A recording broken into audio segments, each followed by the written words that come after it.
Success ഫയലിലേക്ക് സ്വാഗതം. നമ്മൾ ഇന്നത്തെ ക്ലാസ്സിൽ നോക്കാൻ പോകുന്നത് PSC bulletin special current affairs questions ആണ്. ഒക്ടോബർ 15 PSC ബുള്ളറ്റിനിൽ തന്നിരിക്കുന്ന പ്രധാനപ്പെട്ട കറണ്ട് അഫയേഴ്സ് ക്വസ്റ്റ്യൻസ് ആണ്. അപ്പോൾ മുഴുവൻ ക്വസ്റ്റ്യൻസും ഇതിൽ പഠിക്കാനായിട്ട് ശ്രദ്ധിക്കുക, അടുത്ത പരീക്ഷയ്ക്ക് തയ്യാറെടുക്കുന്നവർ. അപ്പോൾ നമുക്ക് സ്റ്റാർട്ട് ചെയ്യാം. ആദ്യം ഇവിടെ തന്നിരിക്കുന്നത് ഈ വർഷത്തെ നോബൽ സമ്മാന ജേതാക്കളാണ്. ഈ വർഷത്തെ നോബൽ സമ്മാന ജേതാക്കൾ ആരൊക്കെയാണെന്ന് നോക്കാം. വൈദ്യശാസ്ത്രത്തില് അമേരിക്കൻ ശാസ്ത്രജ്ഞരായ വിക്ടർ അംബ്രോസും ഗാരി റവ്കനും പങ്കിട്ടു. അപ്പൊ വൈദ്യശാസ്ത്രത്തിന് ഈ പ്രാവശ്യത്തെ നോബൽ സമ്മാന ജേതാക്കൾ ആരൊക്കെയാണ്? Victor Ambrose, Gary റവ്കിൻ. ഇവിടെ പിക്ചേഴ്സ് തന്നിട്ടുണ്ട്. വിക്ടർ അംബ്രോസ്, ഗാരി റവ്കൻ എന്നിവരാണ് ഈ പ്രാവശ്യത്തെ വൈദ്യശാസ്ത്രത്തിനുള്ള നോബൽ സമ്മാനത്തിന് അർഹരായവർ. ഇവര് അമേരിക്കൻ ശാസ്ത്രജ്ഞരാണ്. ഇനി എന്തിനാണ് നോബൽ സമ്മാനം ലഭിച്ചത്? മൈക്രോ RNAയുടെ കണ്ടുപിടുത്തത്തിനാണ്. എന്തിനാണ്? മൈക്രോ RNAയുടെ കണ്ടുപിടുത്തത്തിനാണ് വിക്ടർ അംബ്രോസും ഗാരി റവ്കനും ഈ പ്രാവശ്യത്തെ വൈദ്യശാസ്ത്രത്തിനുള്ള നോബൽ സമ്മാനം ലഭിച്ചത്. അടുത്തത് ഭൗതികശാസ്ത്രത്തിനുള്ള നോബൽ സമ്മാനത്തിന് അർഹരായവർ ജോൺ ഹോപ്ഫീൽഡ്, ജെഫ്രി ഹിൻറ്റൺ. രണ്ടുപേർക്കാണ്. ആരൊക്കെയാണ്? ജോൺ ഹോപ്ഫീൽഡും ജെഫ്രി ഹിൻറ്റണുമാണ് ഭൗതികശാസ്ത്രത്തിനുള്ള നോബൽ സമ്മാനത്തിന് അർഹരായവർ. ഇനി എന്തിനാണ് നോബൽ സമ്മാനം ഇവർക്ക് ലഭിച്ചത്? നിർമ്മിത ബുദ്ധിക്കാധാരമായ കണ്ടുപിടുത്തത്തിനാണ് ജോൺ ഹോപ്ഫീൽഡ്, ജെഫ്രി ഹിൻറ്റൺ എന്നിവർ ഭൗതികശാസ്ത്രത്തിനുള്ള നോബൽ സമ്മാനം ലഭിച്ചത്. ഒന്നും കൂടിയും ആരൊക്കെയാണ്? ജോൺ ഹോപ്ഫീൽഡ്, ജെഫ്രി ഹിൻറ്റൺ ഭൗതികശാസ്ത്രത്തിനുള്ള നോബൽ സമ്മാനത്തിന് അർഹരായവർ, നിർമ്മിത ബുദ്ധിക്ക് ആധാരമായ കണ്ടുപിടുത്തത്തിന്. അടുത്തത് രസതന്ത്രത്തിന്റെ നോബൽ സമ്മാനത്തിന് അർഹരായവരാണ് David Baker, John Jumper, Demis Hassabis എന്നിവർ. 3 പേരാണ്. ആരൊക്കെയാണ്? David Baker, John Jumper, Demis Hassabis. രസതന്ത്രത്തിനുള്ള നോബൽ സമ്മാനത്തിന് അർഹരായവർ 3 പേരാണ്. അവരാരൊക്കെയാണ്? David Baker, John Jumper, Demis Hassabis എന്നിവരാണ്. Computational protein design, protein structure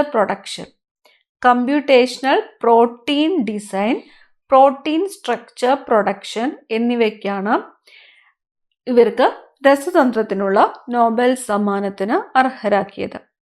അടുത്തത് സാഹിത്യത്തിനുള്ള നോബൽ സമ്മാനത്തിന് അർഹയായത് ദക്ഷിണ കൊറിയൻ സാഹിത്യകാരി ഹൻ കാങ് ആണ്. ദക്ഷിണ കൊറിയൻ സാഹിത്യകാരി ഹൻ കാങ് ആണ് സാഹിത്യത്തിനുള്ള നോബൽ സമ്മാനത്തിന് അർഹയായത്. ഇനി സമാധാനത്തിനുള്ള നോബൽ സമ്മാനം ലഭിച്ചത് നിഹോൺ ഹിഡാൻക്യോ ആണ്. ഹിരോഷിമയിലും നാഗസാക്കിയിലും അണുബോംബ് സ്ഫോടനം അതിജീവിച്ചവരുടെ സംഘടനയായ നിഹോൺ ഹിഡാൻക്യോയ്ക്ക് സമാധാനത്തിനുള്ള നോബൽ സമ്മാനം ലഭിച്ചു.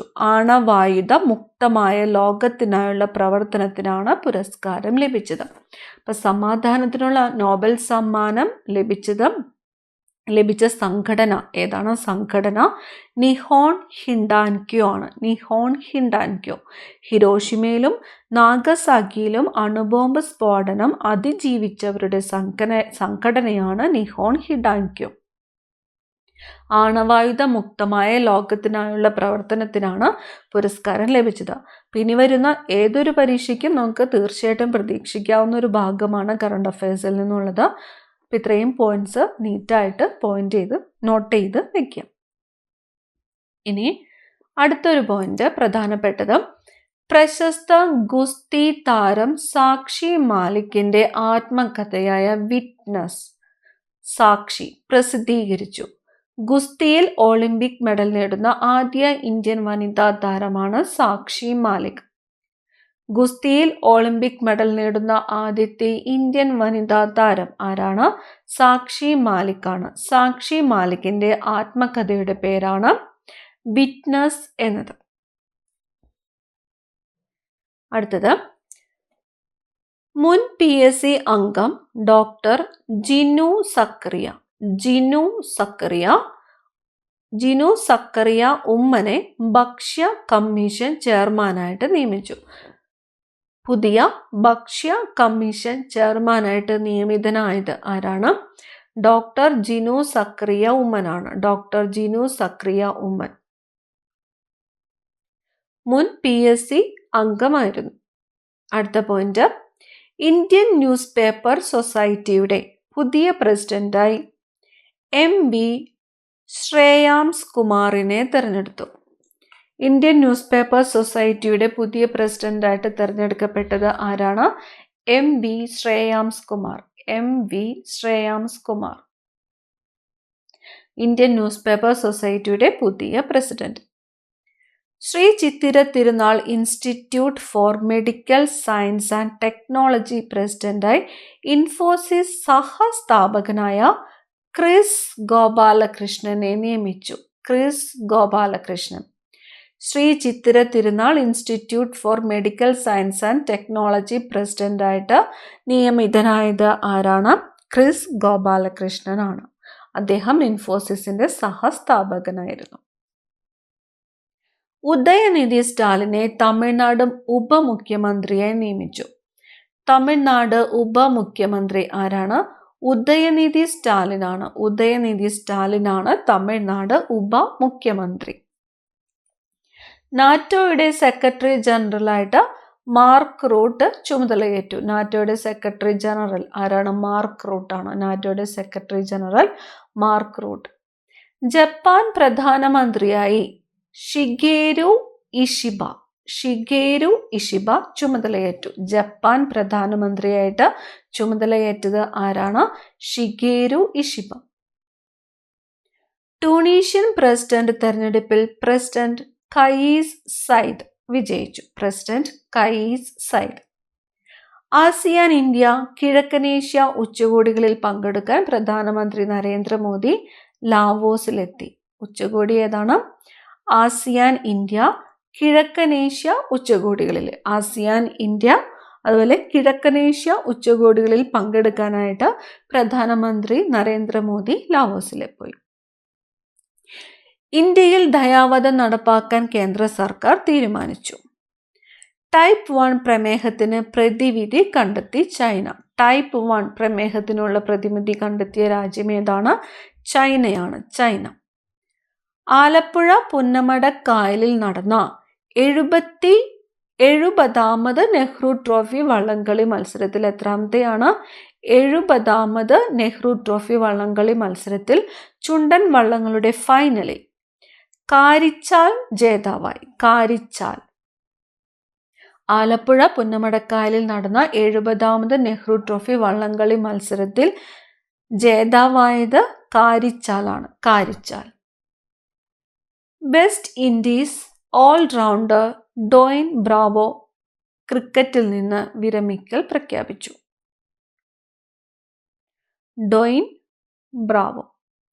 ഫ്രഞ്ച് ഫുട്ബോൾ ഇതിഹാസം അന്ത്വാൻ ഗ്രീസ്മൻ അന്താരാഷ്ട്ര ഫുട്ബോളിൽ നിന്ന് വിരമിക്കൽ പ്രഖ്യാപിച്ചു.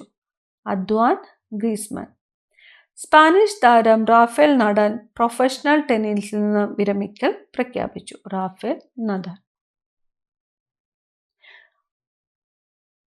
അടുത്തത്, ബംഗ്ലാദേശിനെതിരെ ഹൈദരാബാദിൽ നടന്ന 3ാം T20 ക്രിക്കറ്റിൽ 40 പന്തിൽ സെഞ്ചുറി തികച്ച് മലയാളി ബാറ്റർ സഞ്ജു സാംസൺ 2020 ഏറ്റവും വേഗമേറിയ 4ാം ശതകം കുറിച്ചു. ആരാണ്? സഞ്ജു സാംസൺ. ഈ മത്സരത്തിൽ അന്താരാഷ്ട്ര 2020 ഏറ്റവും ഉയർന്ന രണ്ടാമത്തെ സ്കോർ ഇന്ത്യ കണ്ടെത്തി. 2020 ഇന്ത്യയുടെ ഏറ്റവും ഉയർന്ന സ്കോറും ഇതാണ്. മംഗോളിയക്കെതിരെ നേപ്പാൾ നേടിയ 314 റൺസാണ് 2020 ഏറ്റവും ഉയർന്ന സ്കോർ.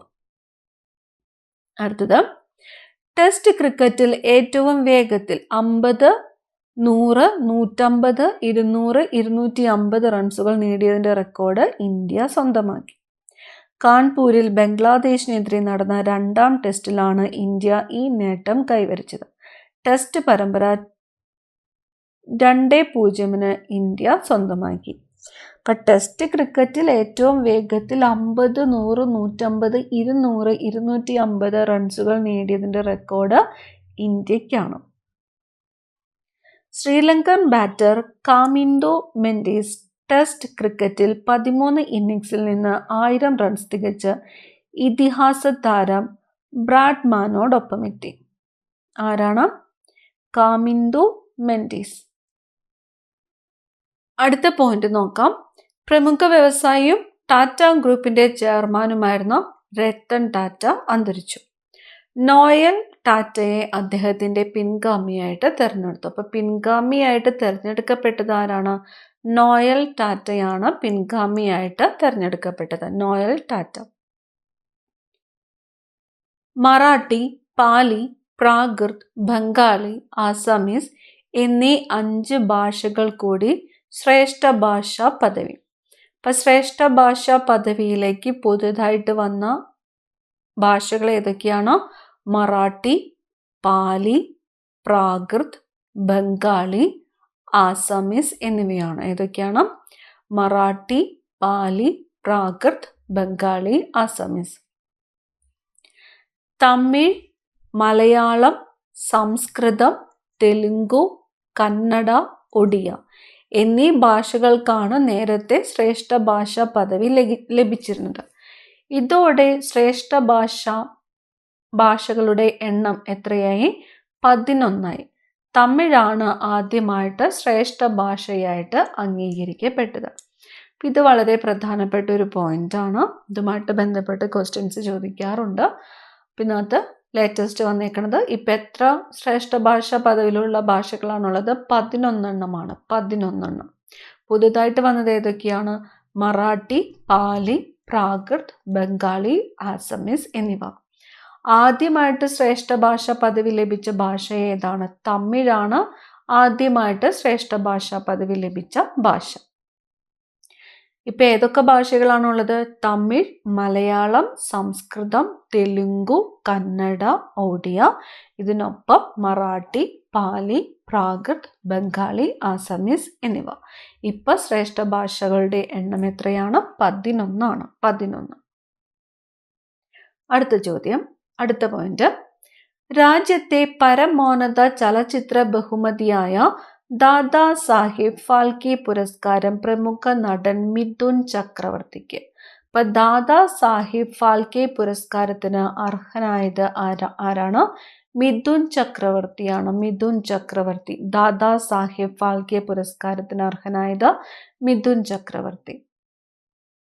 ഈ വർഷത്തെ വയലാർ സാഹിത്യ അവാർഡ് അശോകൻ ചെരുവിലിന്. അശോകൻ ചെരുവിൽ. കാട്ടൂർ കടവ എന്ന നോവലാണ് പുരസ്കാരത്തിന് അർഹമായ കൃതി. ഈ വർഷത്തെ വയലാർ സാഹിത്യ പുരസ്കാരം ലഭിച്ചത് ആരാണ്? അശോകൻ ചെരുവിലാണ്. അശോകൻ ചെരുവിൽ. പുരസ്കാരത്തിന് അർഹമായ കൃതി ഏതാണ്? കാട്ടൂർ കടവ എന്ന നോവലാണ്. കാട്ടൂർ കടവ എന്നത് നോവലാണ്. കാട്ടൂർ കടവ എന്ന നോവലാണ് അശോകൻ ചെരുവിലിന് ഈ വർഷത്തെ വയലാർ സാഹിത്യ അവാർഡിന് അർഹനാക്കിയത്. അശോകൻ ചെരുവിൽ കൃതി, കാട്ടൂർ കടവ എന്ന നോവൽ. രാജ്യത്തിൻ്റെ അഭിമാന പുരസ്കാരമായ സരസ്വതി സമ്മാൻ. സരസ്വതി സമ്മാൻ മലയാളത്തിൻ്റെ പ്രിയ കവി പ്രഭ വർമ്മ ജ്ഞാനപീഠ ജേതാവ് ഡോക്ടർ ദാമോദർ മാജോയിൽ നിന്ന് ഏറ്റുവാങ്ങി. ഇപ്പം രാജ്യത്തിൻ്റെ അഭിമാന പുരസ്കാരമായ സരസ്വതി സമ്മാൻ പുരസ്കാരത്തിന് അർഹനായത് ആരാണ്? പ്രഭ വർമ്മയാണ്. പ്രഭ വർമ്മ. അദ്ദേഹത്തിന് പുരസ്കാരം നൽകിയത് ആരാണ്? ജ്ഞാനപീഠ ജേതാവ് ഡോക്ടർ ദാമോദർ മൗജയാണ്. ഡോക്ടർ ദാമോദർ മൗജ. സരസ്വതി സമ്മാൻ ലഭിച്ചത് പ്രഭാവർമ്മയ്ക്ക്. കേന്ദ്ര സർക്കാരിൻ്റെ ബെസ്റ്റ് റൂറൽ ടൂറിസം വില്ലേജ് പുരസ്കാരങ്ങൾക്ക് കേരളത്തിൽ നിന്ന് കടലുണ്ടി, കുമരകം പഞ്ചായത്തുകൾ അർഹത നേടി. ഏതൊക്കെ പഞ്ചായത്തുകളാണ്? കടലുണ്ടി, കുമരകം പഞ്ചായത്തുകൾ. കേന്ദ്ര സർക്കാരിൻ്റെ ബെസ്റ്റ് റൂറൽ ടൂറിസം വില്ലേജ് പുരസ്കാരങ്ങൾ നേടിയ കേരളത്തിലെ 2 പഞ്ചായത്തുകൾ ഏതൊക്കെയാണ്? കടലുണ്ടി, കുമരകം. കടലുണ്ടി, കുമരകം.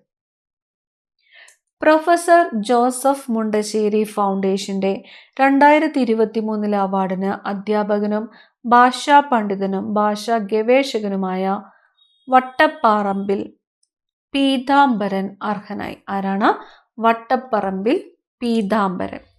പ്രൊഫസർ ജോസഫ് മുണ്ടശ്ശേരി ഫൗണ്ടേഷന്റെ 2023 അവാർഡിന് അർഹനായത് വട്ടപ്പറമ്പിൽ പീതാംബരനാണ്. വട്ടപ്പറമ്പിൽ പീതാംബരൻ. 2023 NV സാഹിത്യ പുരസ്കാരത്തിന് അശ്വതി തിരുനാൾ ഗൗരി ലക്ഷ്മിബായി അർഹയായി. ചരിത്രം വെളിച്ചത്തിലേക്ക് ശ്രീ ചിത്രഗാഥ എന്ന കൃതിയെയാണ് പുരസ്കാരത്തിന് തിരഞ്ഞെടുത്തത്. ചരിത്രം വെളിച്ചത്തിലേക്ക് ശ്രീ ചിത്രഗാഥ എന്ന കൃതിയാണ് പുരസ്കാരത്തിന് തിരഞ്ഞെടുത്തത്. ചെറുകാട് സ്മാരക ട്രസ്റ്റ് ഏർപ്പെടുത്തിയ ചെറുകാട് അവാർഡ് നടൻ ഇന്ദ്രൻസിന്റെ ആത്മകഥയായ ഇന്ദ്രധനുസിന്. നടൻ ഇന്ദ്രൻസിന്റെ ആത്മകഥയുടെ പേരെന്താണ്? ഇന്ദ്രധനുസ് എന്നാണ്. ഇന്ദ്രധനുസ്. ഇന്ദ്രൻസിന്റെ ആത്മകഥയായ ഇന്ദ്രധനുസിനാണ് ചെറുകാട് സ്മാരക ട്രസ്റ്റ് ഏർപ്പെടുത്തിയ ചെറുകാട് അവാർഡ് ലഭിച്ചത്. വയലാർ സ്മാരകവേദിയുടെ ഈ വർഷത്തെ സാഹിത്യ പുരസ്കാരം ഡോക്ടർ ജോർജ് ഓണക്കൂറിന്.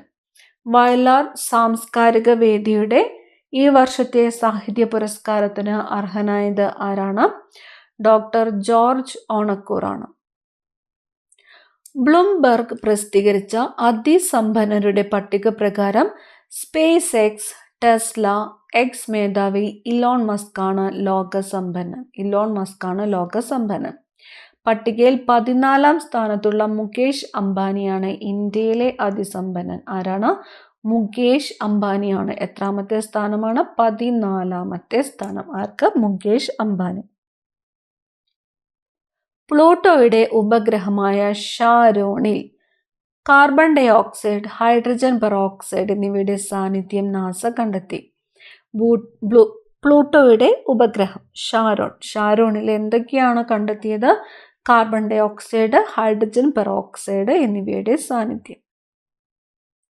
സൂര്യന് സമീപമുള്ള ബെർണാഡ് സ്റ്റാർ എന്ന നക്ഷത്രത്തെ ചുറ്റുന്ന ബെർണാഡ് ബി എന്ന് പേരിട്ടിരിക്കുന്ന കുഞ്ഞൻ ഗ്രഹത്തെ കണ്ടെത്തി.